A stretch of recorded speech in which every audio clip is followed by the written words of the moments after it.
Recording stopped.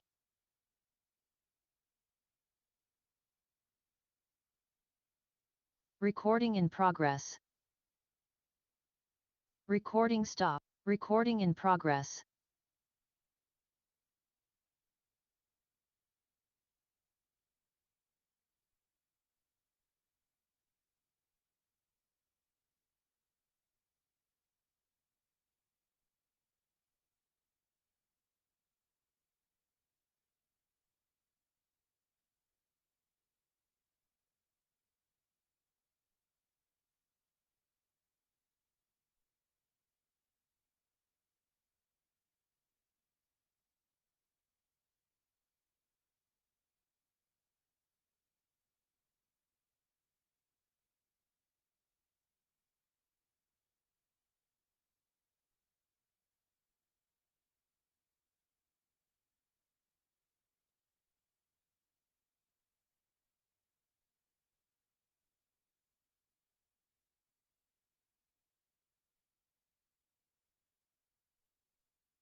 All right, I'm here if we can go ahead and get started if you're ready. Yeah, Coach, ready to go. Okay. Let's see. Participants. Oh, yeah. Put the active speaker on there.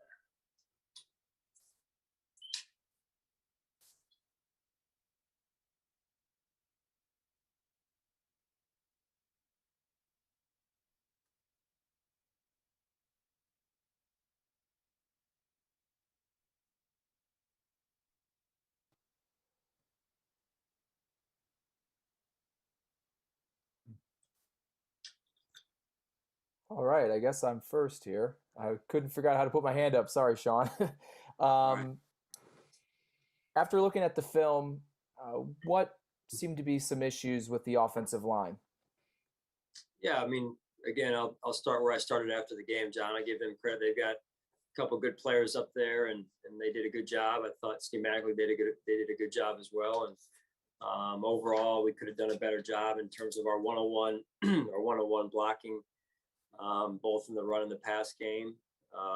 We can help too schematically at times, and so I think it was a combination of both, really. And where do you feel Dion is right now physically, understanding what he went through not too long ago? Yeah, I mean, he was tested along with everyone up front, as we knew we would be, and I think that's one of the things we have to go back and look at as coaches is the overall package that we put together, knowing how we were going to be challenged, and look to improve this week on just the performance overall, right? So our quarterback was affected too many times. We weren't able to run the football early in the game well enough, and so again, that starts with me, and I look forward to getting that corrected this week. Thanks, Sean. Sean, obviously, you've heard the term overreaction Monday, and that's basically what today is. Everybody is either overreacting to a win or to a loss. But internally, when you went back and you watched the tape, what did you learn about your team? And I guess, is it easy to turn the page and say, like, hey, we still got this. We're still a really good team with really high expectations?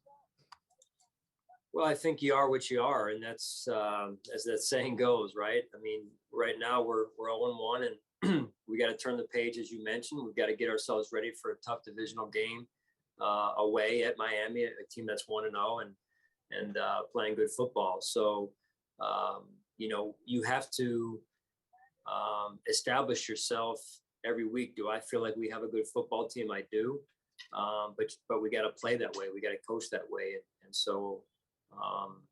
We have a good week in front of us to get ourselves ready to go. And it starts with the mindset first, of getting ourselves back and resetting where we are and getting ourselves ready for a great week of practice here. Thanks, Sean. Hey, Sean, Josh Reed here. Thanks for taking a little bit of time. When you went back and looked at the film, one of the things that I don't know if it stood out to you, was that the Steelers didn't have to bring a lot of extra people to get pressure on Josh. How concerned? You broke up, Josh. You said, how concerning is that? I can't hear. Yeah. Sorry about that. Okay. How concerning is that the Steelers didn't even have to bring extra people in order to get to Josh? Yeah, and that's what I was alluding to a little bit there, Josh. It's a combination of, it's concerning. Yes, it's concerning. There's no doubt about it. It's a matchup game. It's a one-on-one game in a lot of ways. Football is, and yet at the same time, we have to make sure that we're helping them, putting them in position, and changing things up enough as well to create favorable situations for our team as well. Thank you, Sean. Sure. Hey, Coach, I was just wondering, it looked like you were rotating Ike and Cody there in the first half every couple of series, and then looked like it was mostly Cody, or pretty much all Cody, in the second half at the right guard spot. Just your thinking behind what you did in the first half as opposed to the second with that position. Yeah, again, just going off of what Cody was doing in there, I thought he was doing some good things. And, you try and go with, at times, the hot hand, if you will. Overall, I don't think we were ever got into a real good rhythm on offense. So hard to say a hot hand in that situation. But in answer to your question, that's the way it was played. Thanks, Coach. Sure. Hey, Sean, just, kind of going off of that idea of having that rotation, just what did you see from the defensive line as a whole? You guys were able to, get different combinations of guys in there. Just overall, what did you see from those guys there? Yeah, I thought we did a good job of playing a lot of bodies in there. Eric Washington did a good job with that, and rolling the bodies. I think we were fairly well thought out in that plan, and I thought some guys factored into the game and showed up. Ed Oliver being one of them. I thought Rousseau did some good things. Jerry Hughes, Mario Addison with the sack fumble or strip sack there. So there was some good production from a number of guys. We got to continue to grow every week with that unit, because that's an important part of our defense. Thanks, Sean. Sure. Hey, Sean, with Isaiah Mackenzie yesterday, was that his same shoulder that was bugging him for a bit? And then obviously he had that strong return to start the game, but what did you make of his day as a whole? Yeah, I thought he did some good things. Obviously got us off to a good start with the return. He did bang his other shoulder. It was actually his other shoulder this go around. But I thought he did some good things for us, in particular on special teams. Thanks. Hey, Sean, Mike Catalana, when you look back at the play, the fourth down play and the throwback pass to Breida, have you had a chance to look at that again? And was it execution? Was it their recognition? Was it the call itself? What are you seeing now? I thought just overall, we got to give ourselves a chance to get the first down, and we didn't give ourselves a chance to get the first down, Mike. And that's probably the most disappointing thing about it. And one thing you guys never really did last year was that sort of snowballed into, they scored, then the block punt and all those things, sort of like a bad moment turned into 3 bad plays. Did you sense that from yesterday? And that's something you guys avoided over the last couple of years. Yeah, I mean, the game usually comes down to a few plays, a handful of plays here or there, and they all happen in a stretch of X amount of minutes, it felt like, and the momentum changed drastically, to your point. And, there's a saying that goes, before you win, you got to prevent yourself from losing. And in those situations, I didn't think we gave ourselves a legitimate chance to win the game. And that's something we got to do better this week. I mean, when you get a punt blocked against you for a touchdown, statistically, that's hard to win in those games. And then, we don't give ourselves a real legit chance on that fourth down to gain the first down. You go back and you say, hey, we got to do a better job there as a coaching staff. Thank you. Sure.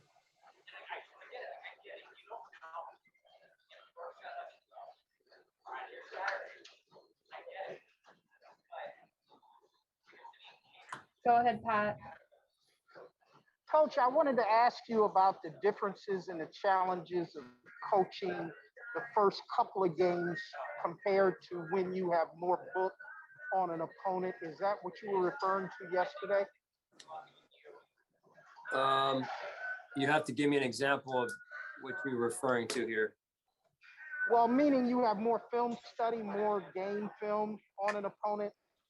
With Pittsburgh, your first couple of games, you don't have as much game film. Right. Well, if I'm hearing you correctly, understand your question, there was not a whole lot of game film in the NFL, at least from their offensive coordinator, Canada. So if the question was about that, then yes, that's what I was referring to. All right. Thank you, Coach. Sure.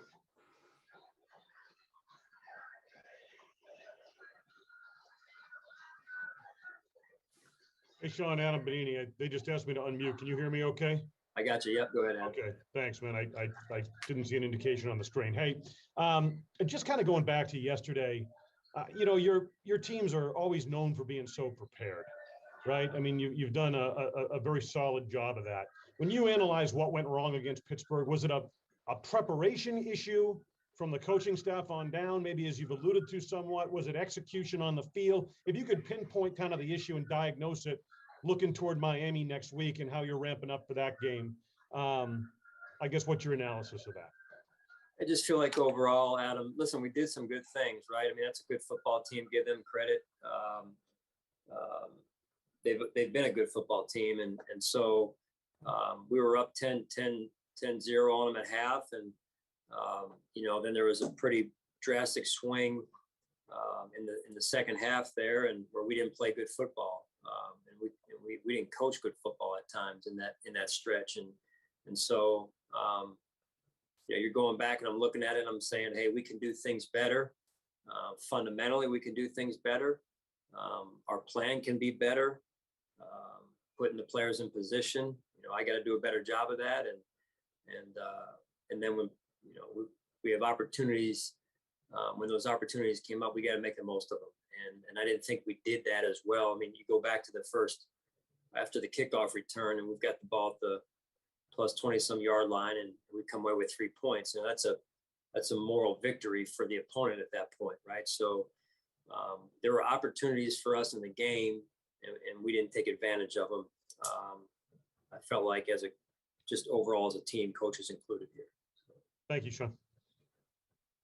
Hi, Sean. Nick Fierro here for Sports Illustrated, covering you guys now. I wanted to ask you about the offensive line. You addressed it a little bit last night. And I know when Deion came back off the COVID list, you were saying that he had ways to go. Was yesterday maybe kind of an example of that? And what did you think about just the rest of the guys too? Yeah, no, I don't think he was affected. That's probably more of a direct question for him. But as far as I'm aware, he was not affected by the COVID piece yesterday. As I said, along with the entire offensive line, I didn't think we won our one-on-one matchups enough. There were times when we won those matchups, but not enough times. And then at the same time, we have to help them out. I mean, that was a formidable group they were up against, and we've got to do a better job of helping them out in those situations at times through our plan. Hey, Sean, I know you guys probably haven't started to really break down any Dolphins tape yet, but it's a familiar opponent and they added a couple weapons in the first and second round. So what do you know, at least right now, about the team that you're going to face on Sunday? Yeah, honestly, Maddie, very little. I know they're 1-0. I know a little bit about their personnel. I know they've added some weapons to the offensive side of the ball. and that's about it, to be honest with you. So that's where I'm at. Hey, Sean, just real quick, talking about Josh's play yesterday, I know you mentioned how, you guys didn't capitalize on certain opportunities. He mentioned in particular that when a defense allows you to make a certain play, like where he overthrew Emmanuel deep, there were a couple, deep shots that he missed. I guess just from your perspective, what did you see from his play? And maybe, is that something where you need to kind of talk to him so that this doesn't become a thing where he gets too much in his head? I mean, I know he said he thought he tried to do too much kind of early there too. Yeah, no, Josh is a self-aware person, an athlete. He's been in the game, enough years now where he can self-correct, and that's important. He's humble with admitting to some of those that he wants back. And so, we talk about those things as a team. I know he's spoken with, Ken Dorsey, his coach, and Brian Daboll as well. And they've discussed some of that. And it's all about, hey, how can we be better this coming week, and making sure we're taking those steps towards that direction this week as we move forward in practice here. So, listen, we knew the environment was going to be that way, and that's the way we want it. Again, give credit to our fans. That said, we've got to be able to execute at a higher level in certain situations. Thanks, Sean. Appreciate it. Yeah. Yes, good afternoon, Coach George Radney, Challenger Community News. How you doing this afternoon? Good, George. How you doing? Pretty good. I just had one question for you, and that's on Dion Dawkins. What we all been seeing from the effects of the COVID-19 is, it seems, with it being a respiratory situation. We even saw Chris Paul for the Phoenix Suns in the finals there. When he came back from COVID, you could see that the energy level and the stamina seems to be down. My question is there any considerations to maybe even having, like you had Spencer Brown as the backup yesterday, maybe platooning, have him in, giving him a rest?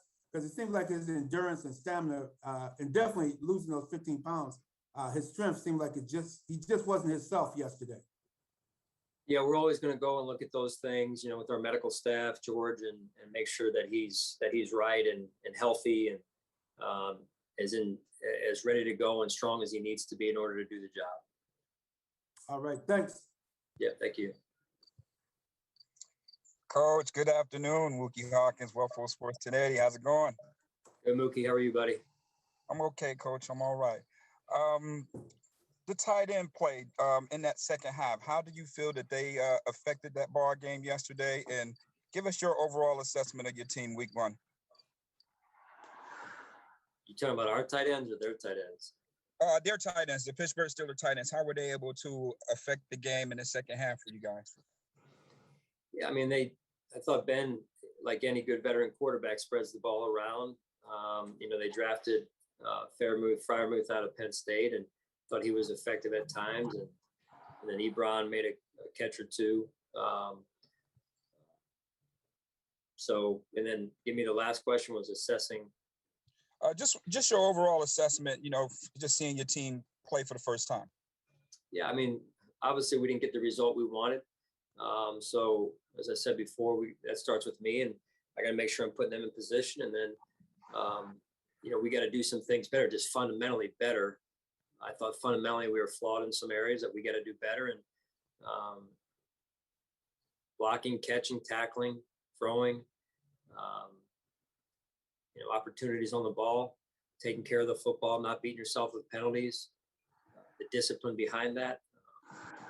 To me, that's what jumps off the page and off the film when you look at the film.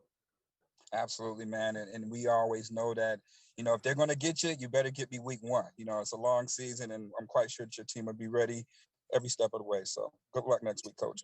Thanks, Mookie. Appreciate it. That's all the questions we have for today. Thanks, Coach. All right. Thank you, guys.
What do you think led to some of those misreads?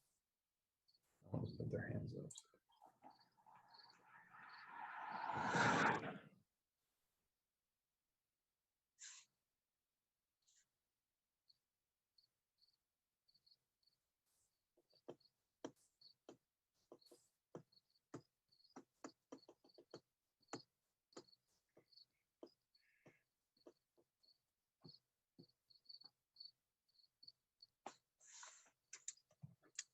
Hey, coach, can you hear me okay? You have to unmute him. Bill's coaches, go here. Just find Bill's coaches over there.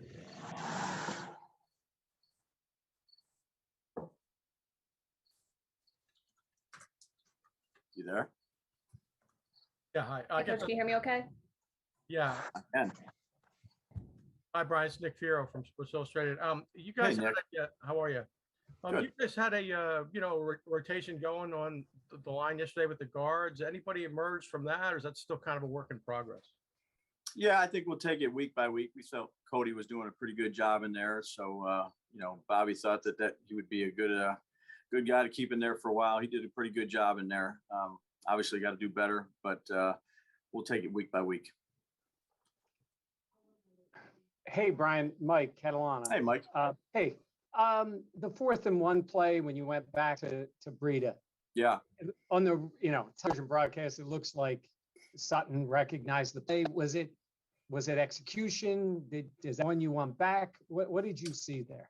Well, I think anytime a play doesn't work, you always want it back. But we're trying to call plays that give us a chance here, and maybe spring a big one. And they did a good job. We motioned 19 across, and he stayed, and they got us.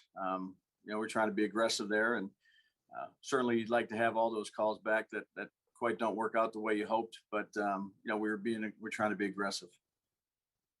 Okay, thank you. Yep. Hey, Brian, it's John. Hey, John. I know you and Josh have great communication all the time. He had mentioned maybe he was a little amped and not taking what the defense was giving him, especially early on. What were your conversations with him like, especially early and throughout the game? And was he expressing that, or were you just trying to settle him down? What was it like? How was that back and forth, understanding that he was pretty self-aware of that? Yeah, I mean, really consistent with what it's been, John. We have good communication between myself and Doris and Josh and the rest of the guys. First game, there's obviously plays that we'd all like to have back.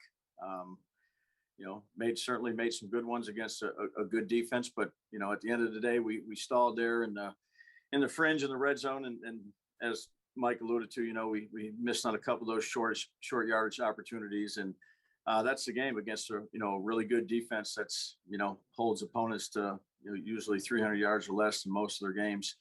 We have to capitalize on those opportunities, and we have to all do a better job. When you notice and recognize he is either a little off or not exactly in rhythm, do you alter your play calling to try to get him in a rhythm? And how exactly do you do that? Obviously never calling plays. I'd have no idea. No, that's a legit question. Look, there's different play types, right? There's, you can turn your back and play action stuff, and you got a good rush. And even though your play action, they might get back to you with your back turned. You can keep it all spread out in front of you so you can see the whole defense and try to get the ball out as quick as you can to playmakers. There's RPOs, there's draws, there's running game. You try to do whatever you can do. Look, he certainly had some good plays in there, and he certainly had some plays that he wishes he had back, just like we all do, myself included. So that's what we'll get to work on. Thanks, Dave. Yep, you got it. Hey, Brian, it's Catherine. When you mentioned, good to see you. When you mentioned that idea of trying to spring a big one on the opponent on either 4th down, maybe some of those 3rd downs as well, where do you find that balance of, you want to catch them off guard, you want to do something, but also you don't want to get over creative or do too much if that takes away your effectiveness? Yeah, look, Catherine, I'd say we spend a lot of time. We try to put the best plan together that we can. And, throughout the game. We try to call the best plays we can call. They're not always going to work.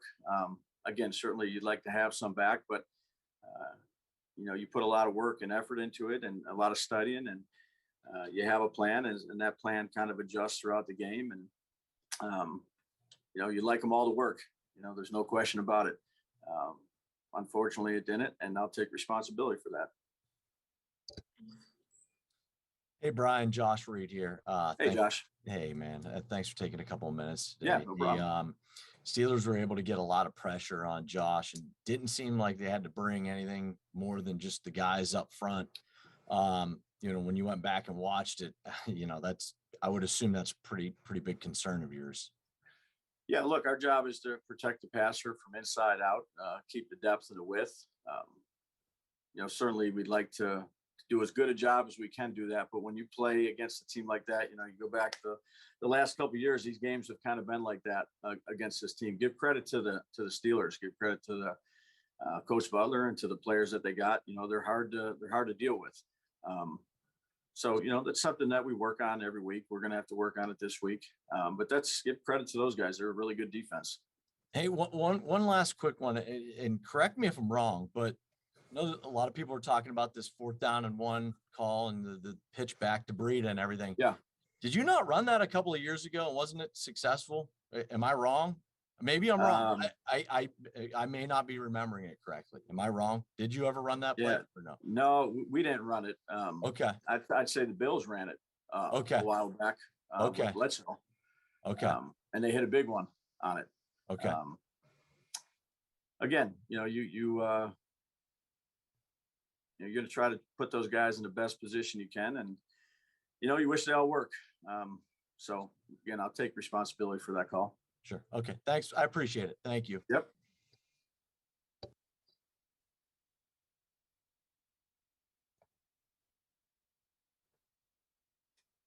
Hey, Brian, Adam Benini. How are you? Hey, Adam. All right. How you doing? Good. Hey, I was jumping in. I missed Mike Catalana's question there off the top. So this may be repetitive, and I apologize. That's okay. If it is. It was kind of specific to that 4th and 1. I was just going to ask you to elaborate to whatever extent you can on the design of that and ultimately the lack of execution, kind of what went wrong. I think fans would like a window into that. Yeah, no, they did a good job of playing it. We snuck it earlier down there in the red zone and had a little twist with it with the little cap motion going back across with 19 and Josh stepped up and corner didn't run over and they ended up playing it. It's a call obviously I wish I had back. We were being fairly aggressive, I'd say, at that point, similar to kind of Vegas last year. We hit Gabe on a short yardage and we hit a jet sweep on one of them, and we put together a plan, and obviously it wasn't good enough. Between that play, and obviously this is asked with hindsight being 2020. Sure. Between that play, the flea flickers kind of come up, that sort of thing. Yeah. It seemed like you guys might have been a little gadget heavy yesterday. What was the reason for that? And would you do it differently? Well, we ran 2 gadgets. We ran that one and the flea flicker, and both of them didn't work. So when you run gadgets and they don't work, no bueno, right? Not good. And again, I understand that. And, when you run them and they work, they're good. They're aggressive play calls. So, again, at the end of the day, they didn't work. That's my responsibility. I guess if maybe I didn't do a very good job of asking the question.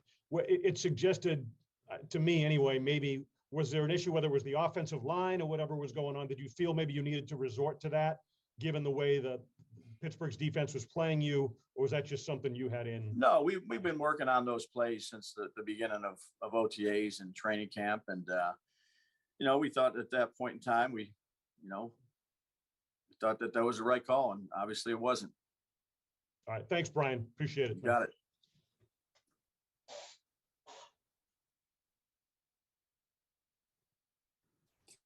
Hi, Brian. Sorry, it's Elena. Hey, Elena. How are you? Good question for you. Good. I was Sure. curious, when you see Josh end the game with 50+ passing attempts, do you feel like, this offense needs to be more balanced, or did the game sort of dictate that? How do you kind of walk away from this? Yeah, I think that's, we try to do whatever we can do. If it was 50 runs and we thought that was the best thing, that's the best thing. At the end of the day, it's about our execution, and we have to, we got to do a better job with that. But again, give credit to Pittsburgh. This was a good team. They did a better job than us all the way around. Hey, Brian, it's Sal. Thanks Hey, a lot Sal. for doing this. Yep, you got it. I know 1 for 4 in the red zone is not something you're going to like and something you're going to look at. Yeah, that's the game right there. I mean, look, there's plays here and there throughout the game that you're going to hit, you're going to miss. But 1 for 4 in the red zone, we're down there and we're settling. That's hard to win a game, particularly against a defense like that. And my specific question about that is, it seemed like there weren't many shots to the end zone. You did have the one to Gabe. I mean, from in the red zone, you had obviously the long pass to Manuel from outside. There weren't many shots into the end zone. Were they doing something schematically that was preventing you from doing that? Yeah, well, we weren't interested in holding the ball too long. We were trying to get it out of our hands and get into the guys' hands so they can catch and run. And, the longer you have to let a play develop and a receiver get downfield, the more the pass rush is coming. So we were trying to balance that. Gotcha. Thank you. Yep, you got it. Hey, Brian. Sean said post-game yesterday that the Zach Moss decision was just a numbers thing, but where do you see that room at in general, particularly, do they need to be more involved? And if so, who's going to be able to do that? No, I'm pleased with that room. They've had a good training camp. I thought Motor played well yesterday. I have confidence in that room.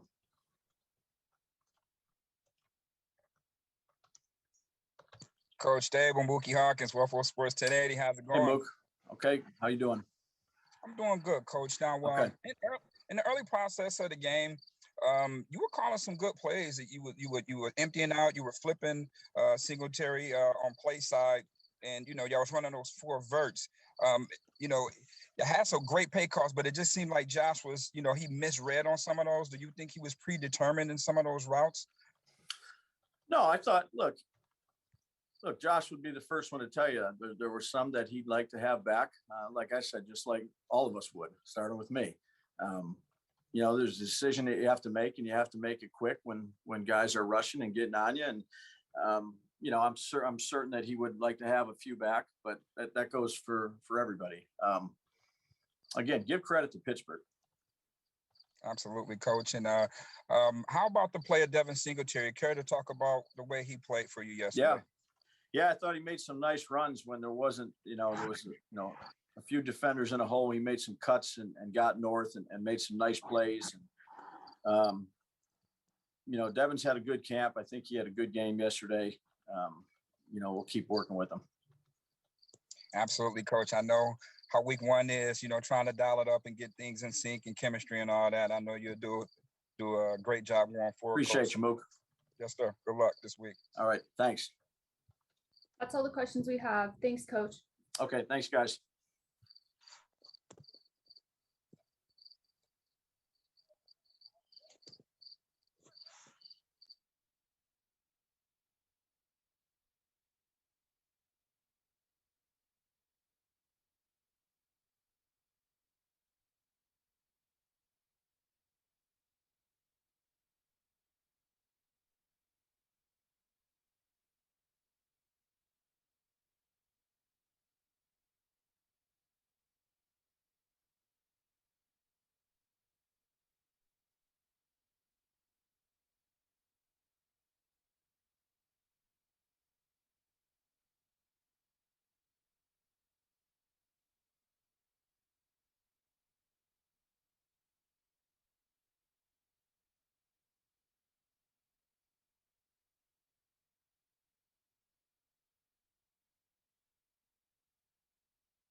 Hey, Coach, can you hear me okay? I can. Great, we'll go ahead and get started with questions. Okay. Hey, Leslie, Heather Prusak here. Good to see you. This preseason, we talked so much about the rotation you guys were going to be able to have up front. You guys were able to have a bunch of different combinations there. Just what did you see from your defensive line yesterday? Yeah, Heather, I really liked the way Jerry came out, really our entire defensive line. They really had things under control early in the game in particular, and the rotation, we were working different groups together, but Jerry Hughes, Greg Rousseau, our two tackles inside, when Ed was in there, when Vernon were in there, and they did a good job. And then when Justin, along with Harrison came in, they did a fine job for us as well. I thought our entire D-line did what we were hoping would happen, and that was control the line of scrimmage. They had their longest run was that reverse, but other than that, we pretty much controlled the line of scrimmage, and we were able to get after the quarterback and make him get off his spot. But really pleased with the way our defensive line, handled things yesterday. When he was in there, just what were your impressions of Greg Rousseau in his first real NFL game? Yeah, all the things we had seen in the preseason, Heather, with his poise and control and not just getting overwhelmed, was still evident yesterday. His first NFL start, you consider the fact that he had taken last year off, had not been in front of people in that much noise in quite a while, and thought he handled himself really, really well and made a couple of nice plays for us. There was one run that came to him where they had a blocker on him, and he sheds the block and makes the tackle in the hole, which was really good because a lot of guys would just stay on the block in that instance, and someone else would have to make the play. But it just shows you his athletic ability. And there were other times. One other time, I think maybe on the interception that was called back by Tre'Davious, Jerry gets a good rush, and then here comes Greg fighting through and grabbing Roethlisberger around the leg. So you just know there's more things to come with him. He handled himself really well yesterday. Thanks, Leslie. Appreciate it. You're welcome. Leslie, it's John. Yeah. Every time something doesn't go Levi's way, it obviously grabs a lot of attention. As an overall evaluation, how would you say he played yesterday? Overall, I thought he did a good job. There are going to be some moments where those 50-50 balls might not go your way. It just happens. Even the best corners in our league, you just got to win your share of them. And I thought he did. I thought he made some good tackles for us yesterday. He was in good position. It's unfortunate the one that they did get in the end zone. I mean, he got his hands on it. You'd like to be able to get that out. But that's the one that kind of, I'm sure, sticks in his mind. But he was in good position most of the day and made some good plays for us. Just unfortunate, you can't make every play. And with Taryn, I thought he played really well. And the thing that stands out is for an undersized guy, he seems to play pretty big and tough. How unique is that for a defensive back of that stature to play like that?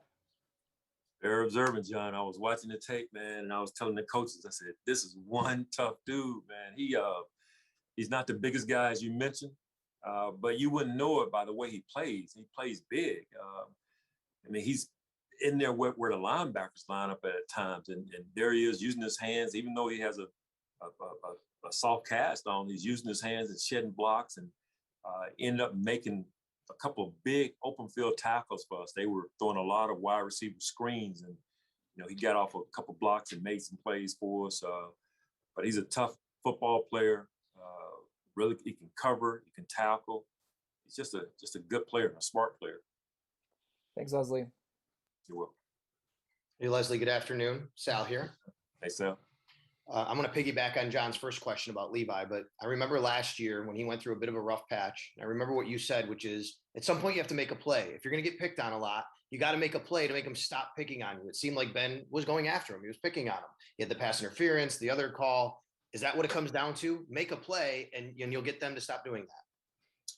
Generally, that's what happens. I mean, if they decide that you're going to be the guy that they're going to target, You have to make a play to get them off your back, and Levi does. He does that. I mean, he made some good tackles for us. He was in good position for us, and they keep throwing at him, which, you know, the next opponent may try to do the same thing, especially when we get in situations where we have to play a little bit more man. Then he'll have to make those plays to back them away, and he will. I also want to ask about Matt Milano. He seemed real physical yesterday. I made a couple of real big time hits. He also, you know, he has the task of covering linebackers sometimes as well, as we know, and they didn't do really a lot of damage to you guys with tight ends. I'm saying tight ends. He covers tight ends. They didn't do a lot of damage with tight ends yesterday. So his overall game is physicality and in pass coverage. Really pleased to see, Sal, how he stepped up his physicality. You know, he's been known more of a cover linebacker, and of course we blitz him, and you see that physicality when he blitzes with running backs or guards. I mean, he can win on guards also, but to see the way he was taking on blocks, shedding blocks, and then when he did tackle, how physical he was on his tackles, it's really, really good to see. Just Matt's playing with a lot of confidence. He's playing with an attitude, and you know, there's some good football ahead during this 2021 season based on what we've seen in training camp and what we saw yesterday as well. Thanks, Leslie. You're welcome. Yes, good afternoon, Coach. George Radney, Challenger Community News. How you doing today? Good, George. Good. Thank you. Great. I just want to get your opinion of Ed Oliver yesterday. And it seemed like you guys were moving him around, did some stunning and allowing him to use his foot speed a little more. And looked like he was getting in there. He definitely was getting in there to the quarterback early on. Yeah, Ed really had a good game for us. He was very active, had some tackle for losses. Did a great job of turning and running on some of those wide receiver screens and making plays for us. He had a good game. And you're right, we did move him around a little bit. Sometimes he was at the nose position. Sometimes he was at the 3 technique position. So in each one of them, he still was a major factor. He was dominant in a lot of ways in the interior yesterday, for sure. Yeah, he even just from body language, it just looked like he seemed more comfortable on the field and being moved around more. Yeah, I think some of it, George, may be the experience factor. I mean, he's going into year 3 with us in this system. So I think there's a certain comfort level that creates that confidence. And as the year goes on, you know, we'll just continue to see that consistency in his play. But he did a heck of a job yesterday. And last question on Tremaine Edmonds in the middle. It seemed like he was more up on the line, more he was more, I shouldn't say he was more in tune, but looked more in tune on stopping the run yesterday. Yeah, we went into it with that mindset that we needed to do a good job of stopping the run. And there were times where we had he and Matt up on the line of scrimmage to give him a certain look and change things up a little bit. And Tremaine played physical. He had one hit on their sideline. That was a big time hit and really sent a message to their running backs when he came over and hit. Maybe it was a receiver. But yeah, he played physical yesterday. He played smart. He did a good job for us. Excellent. Thanks, Coach. And by the way, I interviewed a friend of yours last week, Tyrone Keys. Told me to tell you hello from your 85 Bear. I didn't realize you guys were almost from the same hometown. He told me a lot of good stories about you last week. Yeah, Tyrone's a good man. Yes. Take care, Coach. Thank you. Hey, Leslie, it's Heather again. Just kind of this is more of a generic question, but just after the game, Micah and Jordan, specifically Jordan, was talking about how, you know, as a defense, they didn't do enough. They didn't take the ball away. They weren't able to find ways to create turnovers and get the offense the ball back. Just, I guess from your perspective, just how frustrating is it when as a unit, the defense played really well and did so many good things, and then it just comes down to, you know, a couple big plays there by the Steelers offense, and then, you know, a block punt, which obviously isn't, you know, on the defense. But I guess just, you know, how frustrating is that when for everything that they were able to do? It's a good question, Heather. When I talked to the defense today, you know, I shared with them some of those really good things they did. And I had talked to them early in the week.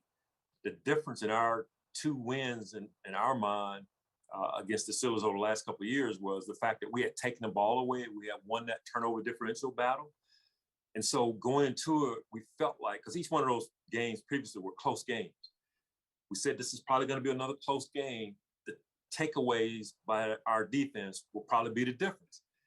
And we felt like we could control things for the most part. And now, can we get the takeaways to really flip the tide? And we weren't able to come up with those takeaways on Sunday. So that was probably, and I asked the guys in our meeting, I said, Jordan, what do you think was the difference in the game? Why did we not come away with the W? He told the whole group, we didn't take the ball away. And that, Heather, to me and to all of us on defense, that was the difference. If we could have found a way, and we had our hands on a couple balls. I mean, the sack, strip fumble by Mario. I mean, we were close with Greg. And then the PI with Tre'Davious. So there were, and then Tremaine had one that bounced off of his hands. So we were close, but we didn't come up with it. And we needed to get that takeaway in order to help our team win that game yesterday. And we came up short. Is it, I guess kind of a different mindset when, this defense is so used to the offense being able to put up such big numbers and so many points that in a close game like this, I guess, is it a different mindset you got to have? Or, I guess I don't know exactly what you know what I mean? Like, I guess just, this defense is so used to the offense being able to do so much and put up so many points that, I guess does the defense have to have a different mindset in a game like this where they're the ones that have to win the game? Like, they're so used to the offense being able to win the game, I guess. Well, we really like to go into it with that mindset, Heather. We're always talking turnovers. In the game in 20, that takeaway by Taron Johnson right before the half, that completely changed the momentum of the game when he scored that touchdown. So we needed a play like that yesterday, and plays like that, no matter what our offense is doing, changes the complexion of games. And the takeaway sack strip fumble by Jerry Hughes against Denver, when Tre'Davious comes in, gets the ball out, all of a sudden you get a momentum rush from your entire team, and it helps our offense, it helps our team. So we go into it with that mindset, and we're going to need that this week against Miami as well. We got to take it away on defense, no matter what our offense does. Great, thanks, Leslie. You're welcome. Hey, Leslie, when you mentioned Tre'Davious' near interception that was called back, I was curious more big picture.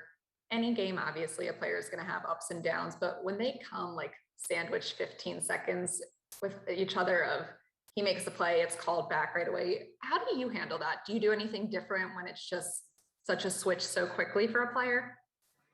When you say do anything different, like do you talk to them earlier than you would maybe just to see if something, when it happens that fast?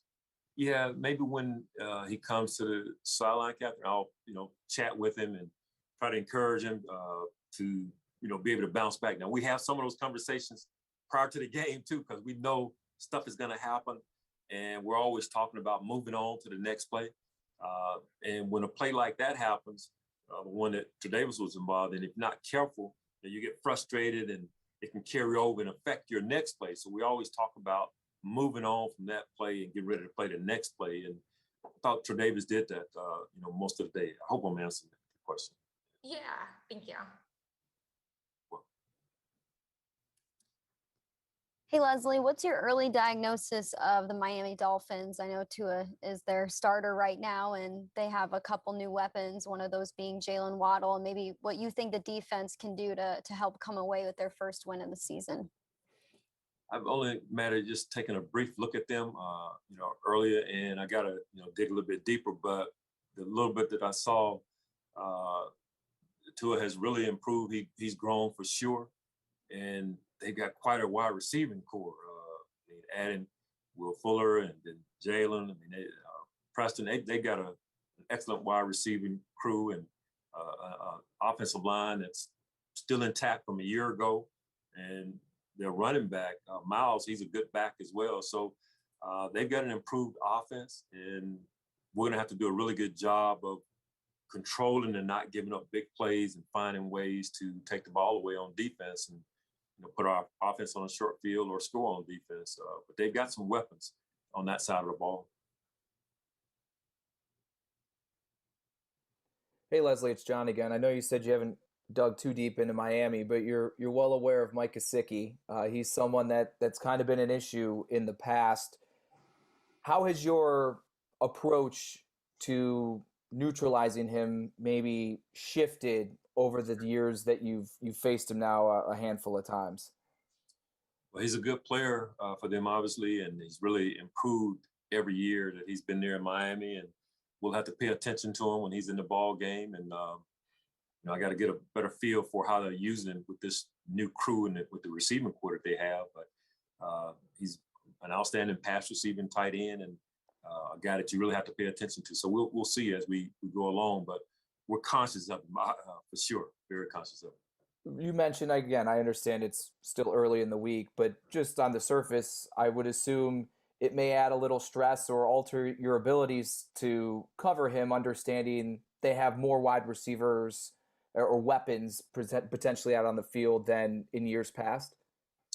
Yeah, that can create some issues when you've added some other pieces now where you can't really zero in on one or two guys. So that does change the dynamics a little bit. But we got to find a way to slow them down. We'll have our work cut out for us for sure. But I mean, that's the NFL also. Most teams have weapons. It's just about how many weapons do they have. Thanks, Leslie. You're welcome. Hey, Leslie, there was a lot of talk after the game just about not panicking because it was just one game, one performance. There's plenty of games left. Your defense has had performances they'd like back in years past. You kind of mentioned during Heather's question that they didn't get the turnovers they wanted.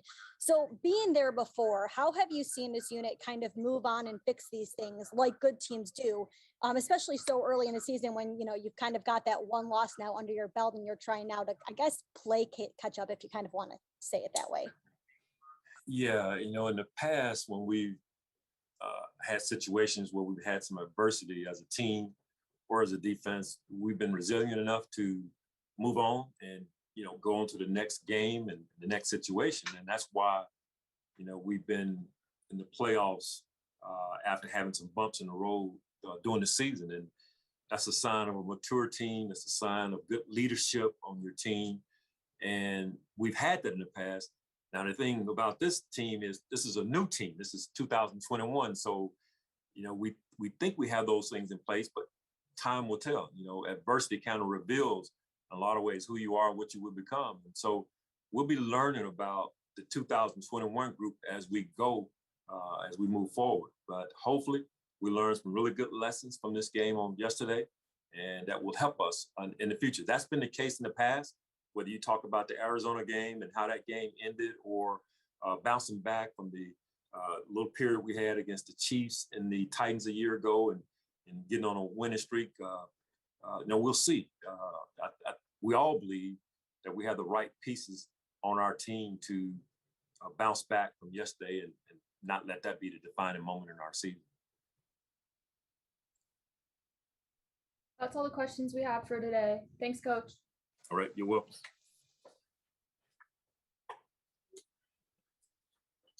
Thanks,